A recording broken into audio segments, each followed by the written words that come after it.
Assalamualaikum warahmatullahi wabarakatuh. Perkenalkan, nama saya Ananda Tirtawai Pratama. Saya mahasiswa Pendidikan Geografi angkatan 2018 Fakultas Keguruan dan Ilmu Pendidikan Universitas Haloleo. Saya di sini akan menjelaskan tentang pengertian tenaga eksogen dan tenaga endogen dan bagian-bagiannya. Yang pertama, tenaga endogen.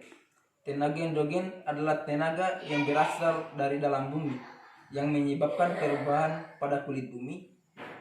Tenaga endogen ini sifatnya membentuk permukaan bumi menjadi tidak rata.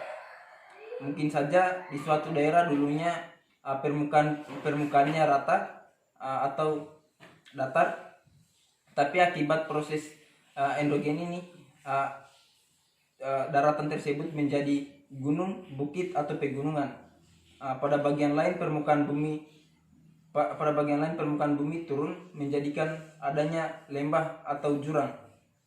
Secara umum tenaga endogen dibagi menjadi 3 jenis, yaitu tektonisme, vulkanisme, seisme atau gempa. Saya di sini akan mengambil materi tenaga endogen, yaitu gempa. Pengertian gempa. Gempa adalah getaran atau getar-getar yang terjadi di permukaan bumi akibat pelepasan energi secara tiba-tiba yang menciptakan gelombang seismik. Yang kedua, penyebab gempa bumi atau faktor-faktor yang menyebabkan gempa bumi. Yang pertama, pergeseran lempeng bumi. Pergeseran lempeng bumi dapat menyebabkan gempa bumi karena dalam peristiwa tersebut disertai dengan pelepasan sejumlah energi yang sangat besar. Dan kedua, gerak lempeng bumi yang saling menjauh satu sama lain. Gerak lempeng bumi yang saling menjauh satu sama lain dapat mengakibatkan gempa bumi. Hal tersebut dikarenakan saat dua lempeng bumi bergerak saling menjauh, akan terbentuk lempeng baru di antara mereka. Lempeng baru yang terbentuk memiliki berat jenis yang lebih kecil daripada berat lempeng terdahulu.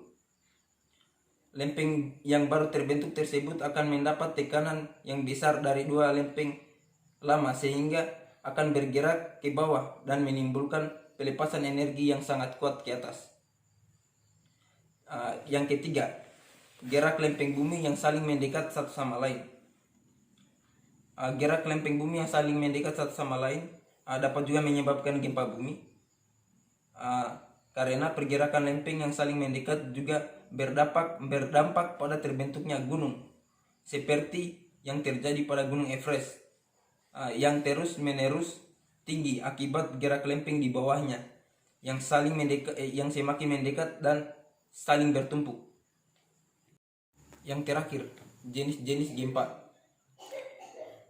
Jenis-jenis gempa ada 5.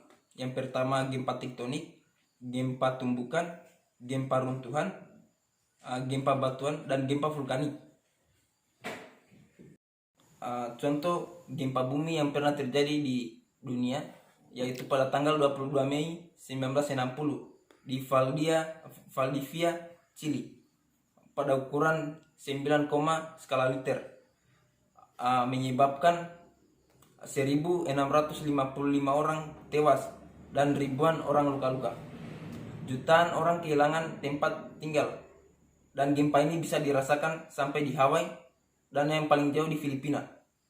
Gempa ini memecahkan rekor gempa terbesar di dunia sepanjang masa. Kemudian saya akan menjelaskan tentang tenaga eksogen.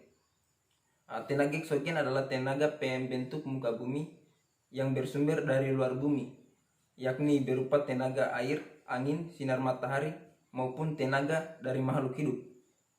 Sumber-sumber tenaga eksogen tersebut dapat dikelompokkan menjadi 3, yaitu lapisan atmosfer, air, dan makhluk hidup. Dalam materi tenaga eksogen, saya akan mengambil materi tentang tanah longsor.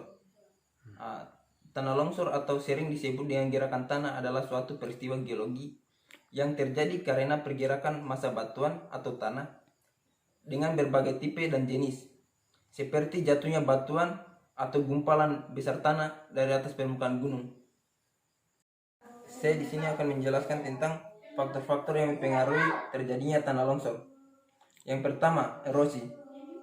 Erosi yang disebabkan oleh aliran air permukaan atau air hujan, sungai-sungai dan gelombang laut yang menggerus kaki lereng yang menjadi bertambah curam. Yang kedua, lereng, batuan atau tanah diperlemah oleh saturasi yang diakibatkan oleh hujan lebat. Yang ketiga, gempa bumi menyebabkan getaran tekanan pada partikel-partikel mineral dan bidang lemah pada massa batuan dan tanah yang mengakibatkan longsornya lereng-lereng tersebut. Yang keempat, gunung berapi. Gunung berapi menciptakan simpanan debu yang langgan, hujan lebat, dan aliran debu-debu. Yang kelima, gerakan dari mesin, lalu lintas, penggunaan bahan-bahan peledak, dan bahkan petir. Yang terakhir, berat yang terlalu berlebihan, misalnya dari berkumpulnya hujan atau salju. Jenis-jenis tanah longsor. Yang pertama, tanah longsor translasi. Yang kedua, tanah longsor rotasi. Yang ketiga, penggerekan blok. Yang keempat, runtuhnya batu. Yang kelima, rayapan tanah. Dan yang terakhir, aliran bahan rombakan.